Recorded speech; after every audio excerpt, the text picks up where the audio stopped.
I am resisting the urge to tell lots and lots of stories about our next speaker. I don't want to take up too much time from her. Brooke has been president of our psychology club. She's been my reader for 3 years. She's been my collaborator on 2 research projects for professional psychology conventions. She's been an extremely difficult person to know. She's challenging. She's disquieting. She's extraordinarily sensitive. She's very smart, and she has a kind of magical ability to take her experience and transform it artistically and amplify that to what she has in common with other people, even people who are in some ways very different from her. It's been really one of the highlights of my teaching career to work on this project with her. My usual stance is to listen to the student and then get into this word I've learned is mansplaining, and tell the student what's wrong with what they're doing and so forth. And at a certain point I realized that that's not my job here at all. Brooke has something to teach me, and I don't mean that in information. She knows things that I need to hear to be a better person. And I want you to listen to what she has to say. This is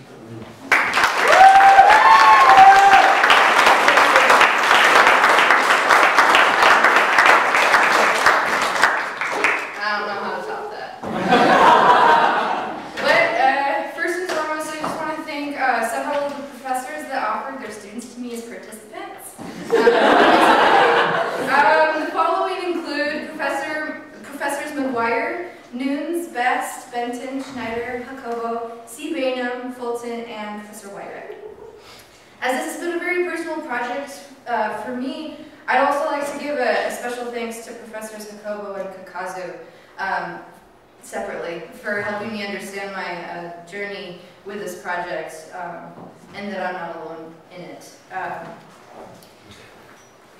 In addition, I'd like to thank all 214 students that participated in my survey. I literally could not have done it without you.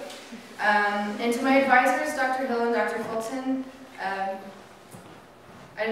wanted to say thank you so much for being such an incredible influence on this project and being patient with me and with my process and contributing to the technical development of the paper.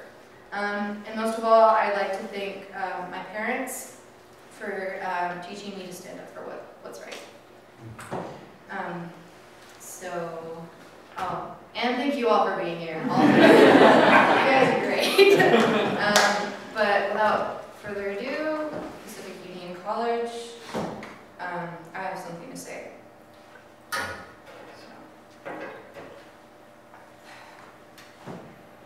Oscar Wilde once said, "Everything in this world is about sex except for sex. Sex is about power."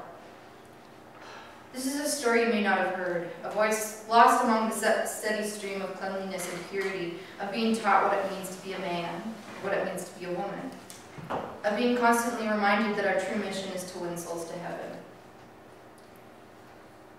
But this is Sabbath. Groggily emerging from my dreams, I hear the faint drip of coffee resonating from the kitchen, the aroma of fried egg wafting through the vent. It is early, though the crispy residue from my inner eye awaits cleansing, as well as the rest of my 12-year-old body primed to receive the Lord's blessing on this holy day. I descend down the stairs in my white stockings I never really cared for, as they were itchy and tight, underneath a black velvet dress with a little bow in the center. "You look beautiful, Brooke," my dad greets me as I plop down at the table to consume my breakfast for champions. I'm probably singing this particular Sabbath. My parents have always been very supportive of my singing hobby. As a young girl, sometimes I exist up in front when the proper opportunity presents itself, though I've learned after a certain point that this privilege has its consequences. As a preteen, and even a fairly observant one at that, I didn't always have a sense when prying eyes descended upon my still-growing frame and what messages my body somehow sent. Why should I? I was a child. unenlightened by what it means to be a Seventh-day Adventist woman in church. Someone looks like they're developing. All I see is a silver glimmer of a receding hairline, quivering grin of the devil, and the looming shadow of a man I'd rarely engaged with at all. He was one of the many ambiguously pasty, probably important men who attended my church, though it was years later until I realized that his sense of importance came only from having a penis. Be polite was always the response I'd been given when addressing older people, particularly for those who seemed as if they carried a relative amount of authority. Apparently, the authority he had over me was the direct gaze only a man of God could impose. I was polite, though got the sense that I should probably wear something less form-fitting for next week. So goes the mundane experience of a Seventh-day Adventist girl. Now, this type of experience took shape in a variety of forms and contexts as the years progressed, with my habitual reassessment, each time concerning what I was wearing, how I was acting, and above all, whether I held eye contact for too long. This is true of my interactions with men, both within my faith community and outside of it, but I never told anyone about this particular experience, probably out of guilt. Men of the Lord couldn't possibly be wrong, and it has been made clear to me that I will never be in any position to correct them. A woman should be soft, with a gentle spirit, willing to serve. I was taught that the word wife in Hebrew roughly translates to mean helper, evoking a sense of passivity that since then I haven't really had any kind of interest in. Perhaps this makes me selfish and heretical, for a teenager preparing for the Lord's return takes her place in the scheme of hierarchy, and surely does not evoke the lusts of men. This, of course, doesn't even graze the surface of the possibility that I may have had desires of my own. It has been made clear that those desires are a threat, either sexual in nature or otherwise. Now, fast forward about 10 years, and I find myself at church again, though it's been a while. I've forgotten what it can be like. And I miss the ritual of weekly fellowship. My girlfriend is taking a photo of me with her cell phone, and I smile, as that is what one does when posing for a picture. Out of nowhere, I feel the same imposing presence of a man very similar to the one looming over me years before, only this time I catch the glimmer of sweat above his identical brow as we now stand at eye level. I feel like a kid in the candy store, he says, expectantly scanning his gaze from my eye to my friend's. Was he expecting a thank you? This is the kind of thing I was always told to get used to, as the harmless ramblings of old men should be taken as compliments if they are directed towards you favorably. I recognized him as one of the local Adventist doctors roaming the England wilds, and still, even in realizing how far I have come in terms of understanding that my voice matters, my response to this man was shocked silence. Little girls are never taught to respond with invasive entitlement with, "How dare you?"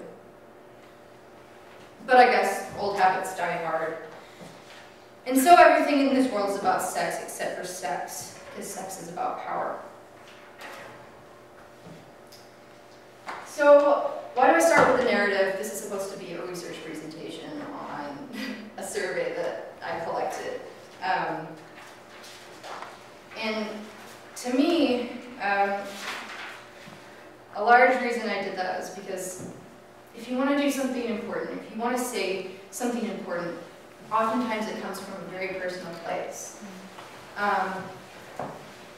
And a large part of my experience with trying to understand the social sciences is that it always begins with us as emotional beings, as humans with biases and values, and we have to recognize that we have some limitations. And there's always this joke that psychologists have, or more so people outside the realm of psychology have, about psychologists. We say that psychologists have Newtonian envy. We want to be a real science, right? So much like our big brothers in the physics department. We want to be a hard science. So, but in the process, many of the pioneers before us have made the mistake of forgetting that our values and our biases will always influence our interpretation of processes involving human behavior. At the same time, I still have this reaction to myself. That's too emotional, that's too subjective, and that's not what we talk about in a research presentation.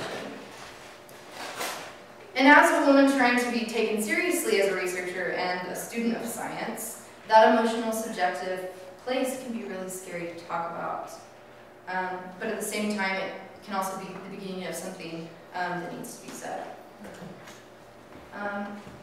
So we have this quote by Oscar Wilde: "Everything in this world is about sex except for sex. Sex is about power."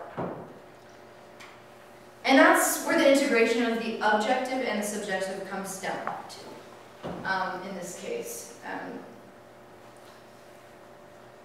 The reason that sex has been such an interesting research topic for me is because it always deals with how people relate to one another.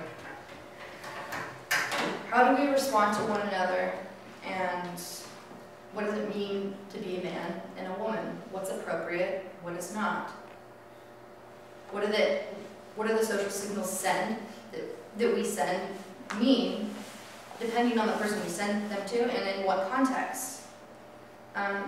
In this way, the study of sex is always going to be deeply social. In a conservative religious setting, the highly pronounced purity codes which constitute that community's ideology will determine much of the socialization that goes on. And it always seemed very ironic to me that a community so completely obsessed with gender finds itself so at odds with being able to talk about sexuality in an open manner. Now that's probably because sex has become so genitalized. And as conservative Adventists, well, we're afraid of genitals. And yes, I got to use the phrase "afraid of genitals" in an academic presentation, so thank you to my advisors. But because a significant portion of who we are is determined by the social fabric in which we're born into, it's safe to say that we're social beings. And social beings have an affinity for organizing themselves into systems of hierarchy.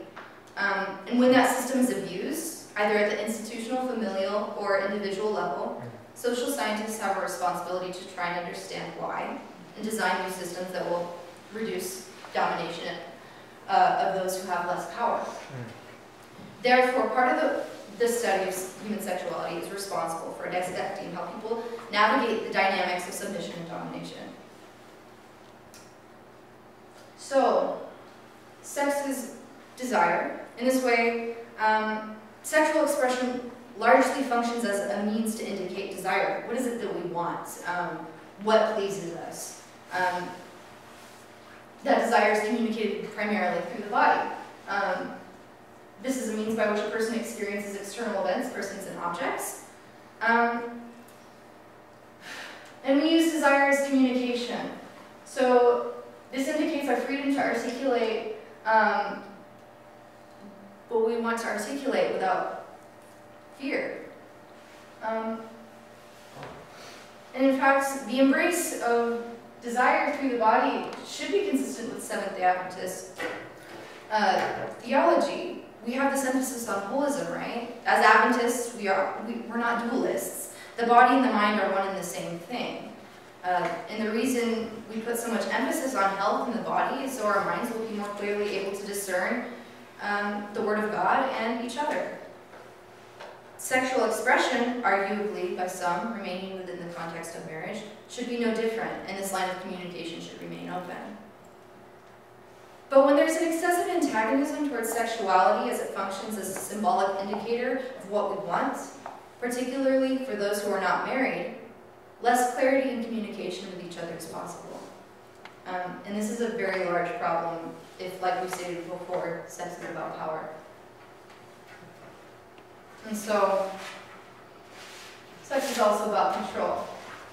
A way to control desire is to control the body. My argument is that it becomes a problem in power when there is a systematic attempt to control certain types of bodies more than others. In this context, we're talking about the bodies and desires of women.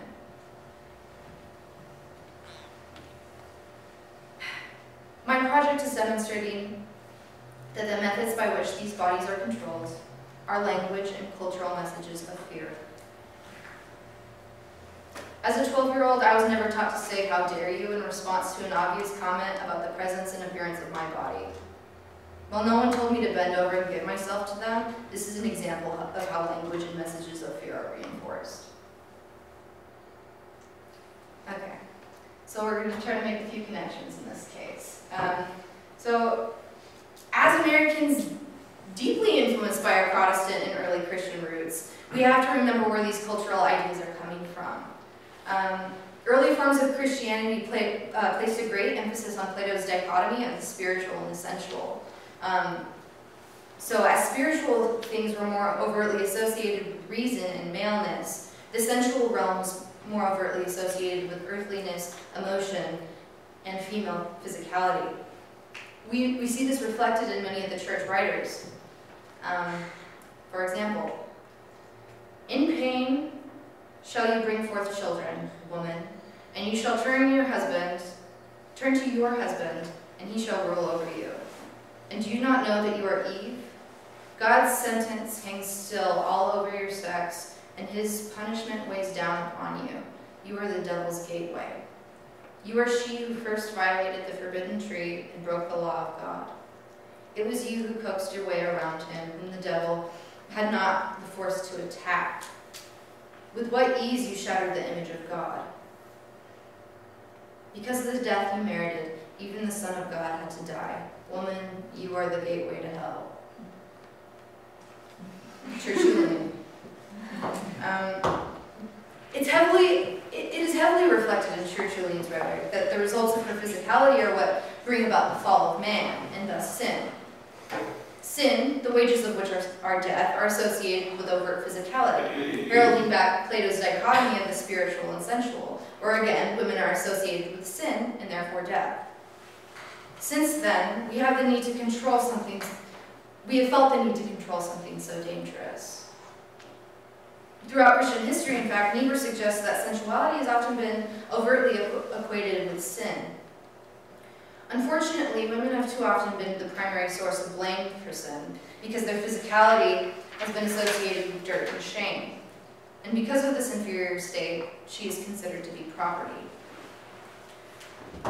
One of my favorite bits of information while I was doing some of the research for this project was talking about the cultural sexual practices between English colonists who were greatly influenced by the Protestant Reformation and the native tribes they came into contact with when they landed. The Europeans understood women as sexual property, which greatly clashed with native populations in the area for whom it made no sense to own either land or people. It's also interesting to note that within these native populations, there are very low levels of rape.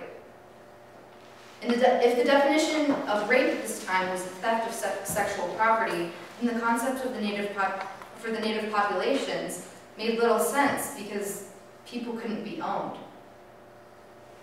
Therefore, I deeply fear for a community that considers their female members to belong to their fathers and their future husbands. The effects of how we understand women, therefore, influence important decisions that we make about power. Who gets to be ordained?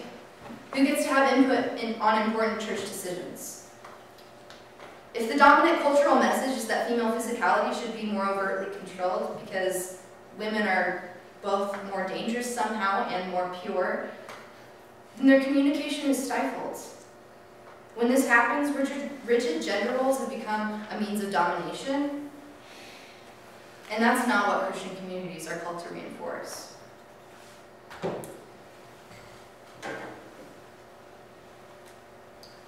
In this way, our Adventist cultural context has reinforced the patriarchy. Bell defines patriarchy as a political social system that insists that males are inherently dominating, superior to everything and everyone deemed weak, especially being females and endowed with the right to dominate and rule over the weak and to maintain the dominance through various forms of psychological terrorism and violence. Does this sound extreme? It should. In order for patriarchy to have any real meaning, it must have real effect. The real effect is perpetual fear in our church and on our campus. We are not excluded from patriarchy just because we consider ourselves to be a separate village of God-fearing people. Everywhere here does not feel like a safe place for everyone. especially for those who do not neatly fit into prepackaged gender and sexual categories.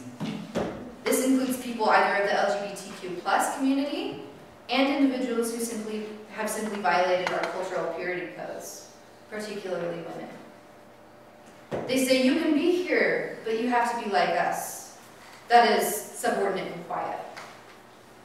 This sentiment was stated clearly enough in the recent NAD statement that our church recently released concerning same-sex sexual practices.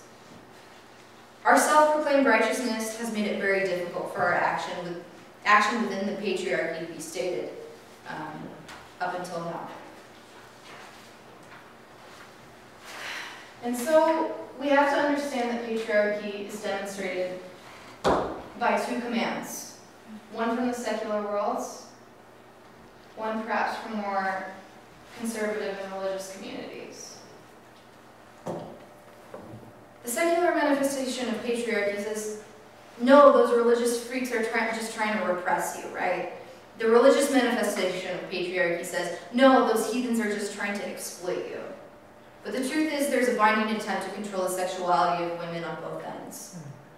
The splitting of this underlying control makes it nearly impossible to get at the root of what is actually wrong, which is taking a woman's agency away by means of fear and shame. Here we will understand that both messages have one and the same effects. As it has long been pronounced by the mouths of the prophets, what then? Are we better than they? No, in no wise. For we have before proved, both Jews and Gentiles, that they are all under sin. So, the current project. What this is not sex evangelism. So, the project is not an attempt to get Pacific Union College women to engage in sexual intercourse before they're married. In fact, the whole point is to show that no one should be making women feel guilty about the decisions they're making with their own bodies out of their own agency. Abstinence, in addition to choosing to be sexually active, is included in this. In referencing the sexual situation, women are not allowed a yes in their vocabulary in this particular environment. This results in the meaning of consensual sexual activity to be heavily muddied. In this case, it is then very difficult for the word no to have much meaning. Both men and women should have the power to say no when one does not want to have sex, but it goes both ways. The agency to say yes or no when presented with an opportunity is power. This is an autonomy that women must believe they have when involving the power-ridden dynamics of sexual activity. So what this is a project to illuminate our understanding on how language concerning gender and sexuality have serious power. Women with a variety of perspectives have a right to offer their input concerning this power. This is because their bodies can no longer be considered the property of their husbands and fathers, as they have been for way too long. All right, so now we have the survey. I created a survey with, I think it started with something like 200 items. Now we have 84 items.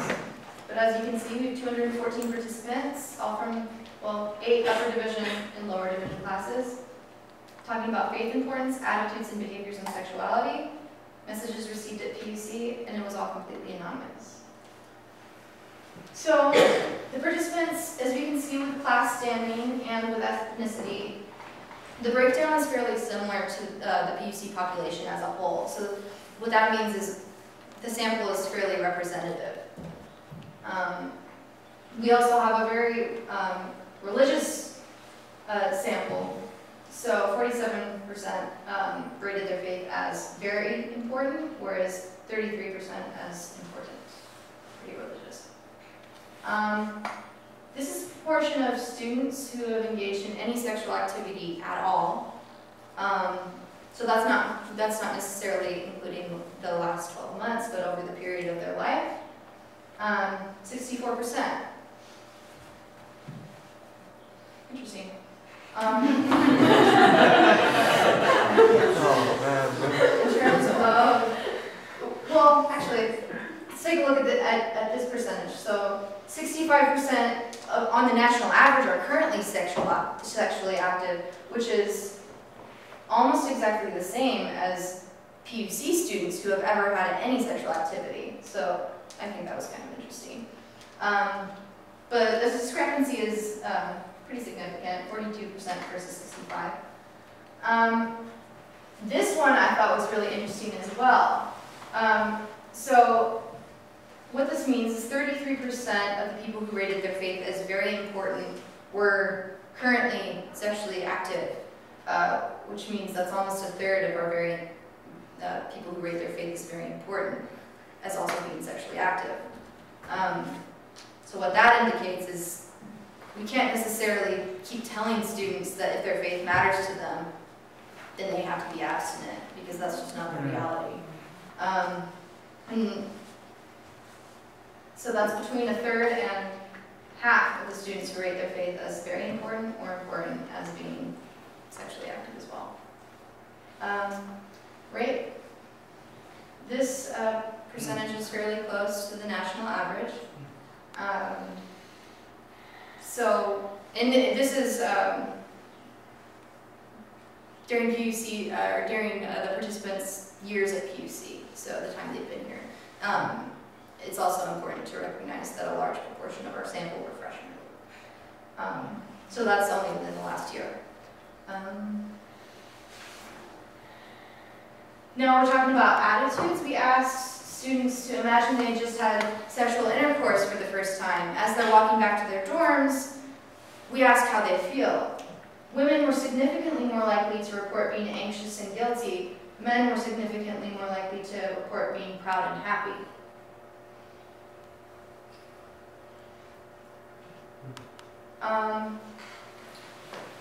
Another large gender discrepancy. You can't read all of them because there are so many of them. There's 16. But these are messages that women have received upon being at PUC.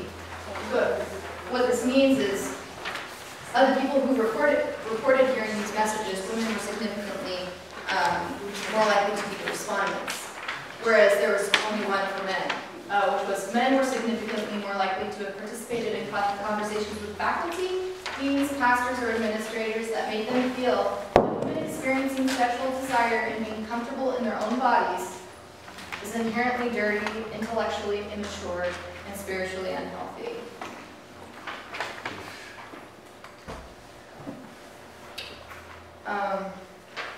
So let's break this down, particularly for this one, because I think it needs some clarification. So what this is not saying that most men at PUC think this way.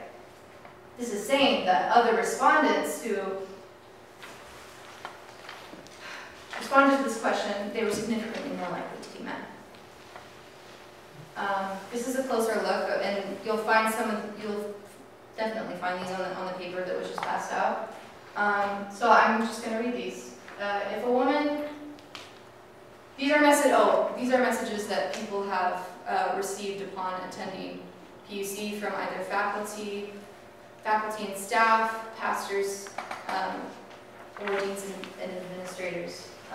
If a woman has engaged in sexual activity before she's married, she's like a used piece of gum. Who would ever want to use a piece of gum?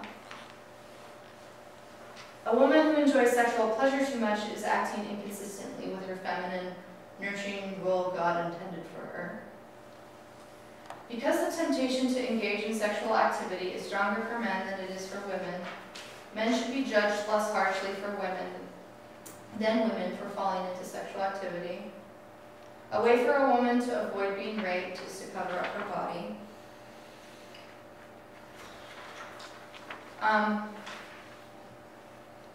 So in response to these,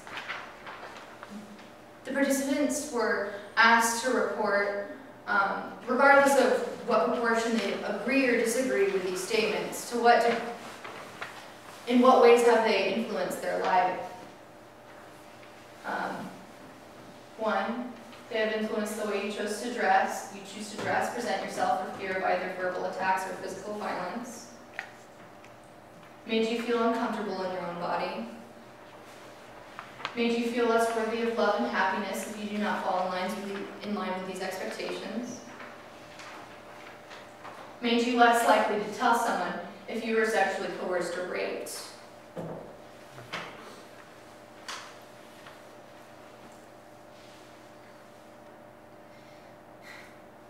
This is wrong. This is really wrong. And I remember after analyzing the data last quarter, and I couldn't write anything down for 3 weeks, because at some point I have to translate this for somebody. That's gonna make it real, but at the same time, it has been real. It's been real for centuries. Right. That's evil.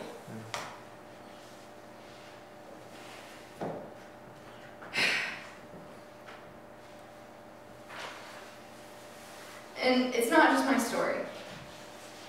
I realize I have a responsibility to the community of women who have been affected by this. My teachers, my peers, my friends, my mother, my sister, my future daughters.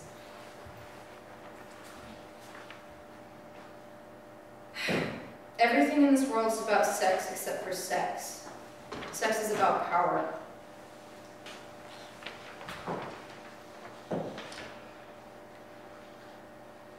He was a theology major. She was a freshman. Highly intelligent, though having little experience with boys. He was confident, attractive, and very aware that this kind of assertiveness can be very refreshing for a young girl, constantly surrounded by boys too timid to speak to her, boys that saw her as a pinnacle of virtue and purity. She said there was an objectification that came along with being seen as untouchable and pure, and so she felt relieved when she was finally given recognition as a desiring being. Another aspect of her personhood was finally paid mind to, and she liked the way he placed himself firmly between her body and other imposing male bodies, explicitly communicating, "I want you, no one is getting in the way of that." He had the authority only a man of God could impose. It was a take-charge kind of attitude she had associated with a masculine pursuit, a potency she related to adult-like desire, much like the material reflected in devotionals for Christian men, such as Wild at Heart by John Eldridge. This imposing drive was very much welcome to begin with. The second time they kissed in private, he took his erection out of his pants. Shocked, she froze. So he said, "Get on your knees." And she said, "No, why would I do that?" And he said this with the assuredness that women always need to be taken back, because their affirmation, their bodies, their minds belong to their fathers, their husbands, their God. Everything they need must come from a man. And so she left because she was able to recognize abuse when she experienced it. We can't be heralding this kind of thing as a success story anymore. Don't you dare think she felt any less dirty, any less shameful after that. She never told anyone in an authority position about this incident. How could she? That is what women are told they deserve if they desire. What were you doing in that position in the first place? Were you encouraging him? Did he get the wrong message from you? Maybe you should have worn something less form-fitting. Maybe you should have told him that you were saving your virginity for marriage. But don't worry, you did the right thing. At least he didn't rape you. This is what we mean when we talk about cultural messages of fear. And I'm tired of seeing my friends suffering at the hands of a system which will not hold itself accountable for the language that it uses. Because this is wrong. We don't know how to talk about sex because we don't know how to talk about power.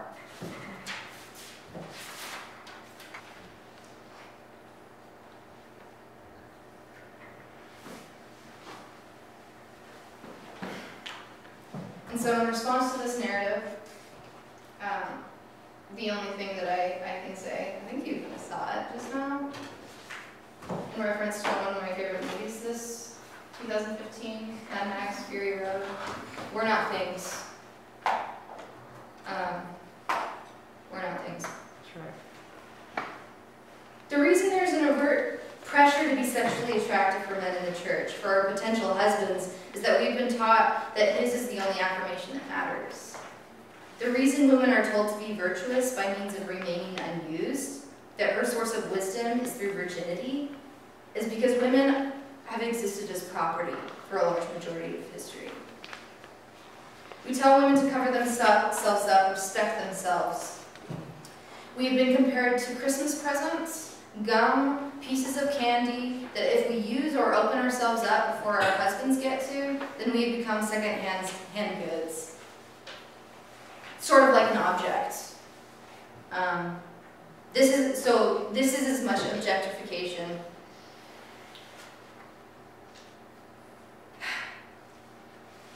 as stripping a woman of her clothing and forcing her to get on her knees. So we have this phrase again, everything in this world is about sex except for sex, because sex is about power. We get the sense that if you don't conform, the violence against you has become justified. And the incredibly terrifying thing about this is that no one would ever explicitly state this, particularly those in power at an institution of higher learning. Our specific culture hides behind the concept of respect. Respect my body, respect my choices. We don't really mean that. I know this because I was never taught to say, how dare you? I know this because she was never taught to say, how dare you? This discrepancy is what we call crazy making, and it needs to stop now. We have demonstrated that the threat of violence hides behind cultural messages of fear and shame. As a community called to truth and justice, we have an obligation to pay attention to the dynamics of power so that women in their authenticity are able to have a voice. So in conclusion, I've been really nervous about this presentation because I see how the school deals with people that they don't agree with.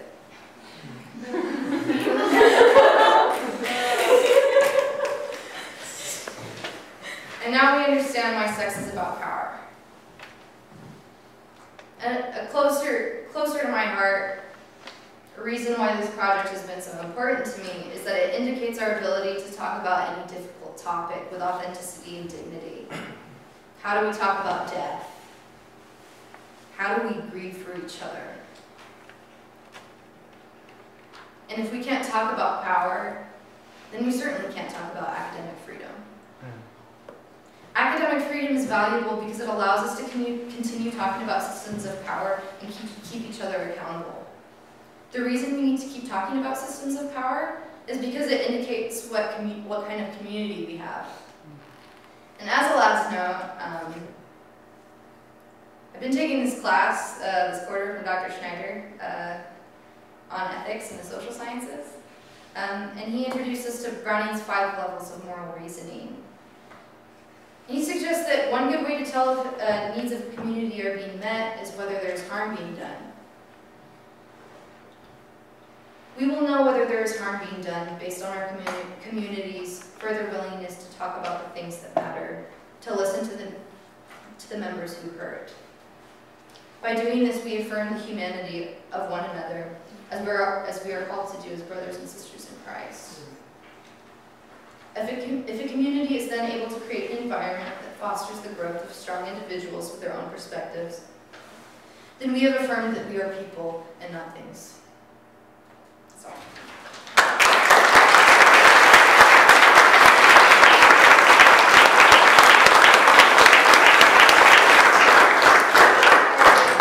So I would have passed it on to the slide about questions, but I didn't have a slide about questions.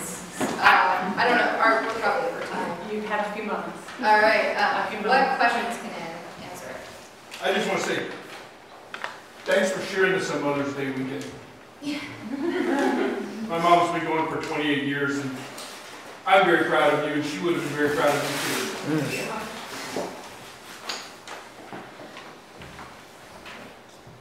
Anything else? We have some cookies in the back. Private conversations with Brooke. Thank you so much for coming out this afternoon and supporting this